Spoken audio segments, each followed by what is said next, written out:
देश को बचाना है, देश को बचाना है, देश को बचाना है, बीड़ी गुटखा पान शराब पापा नाशा करते हैं, हो खताया धर्म कुकर्म हटाई जी,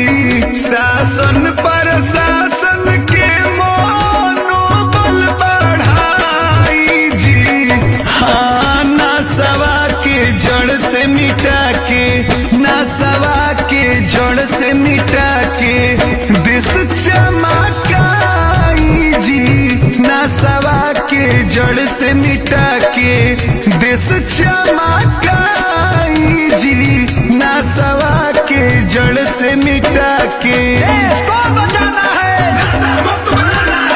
देश को बचाना है,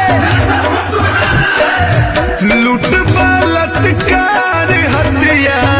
दूर भगा दी, नाम होखे दुनिया में आगे बढ़ा दी। भाई हो जागी जाई सब कोई,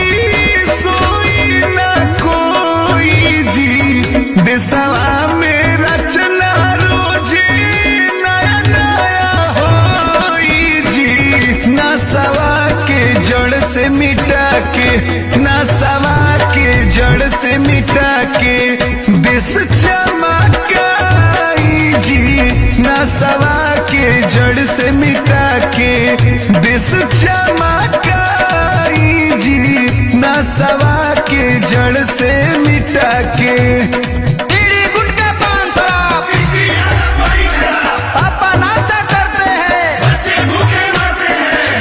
कहिला विज्ञापन सबसे नशा हटे खातारा, नशवा से कबो ना नहीं रो जातारा, एक दूसरा से यारी कर सब कोई जी, जेपी कृष्णा मुन्ना रोहित जिंदगी न खोई जी, नशवा के जड़ से मिटा के, नशवा के जड़ से मिटा के देश चमकाई जी, नशवा के जड़ से मिटा के देश चमकाई।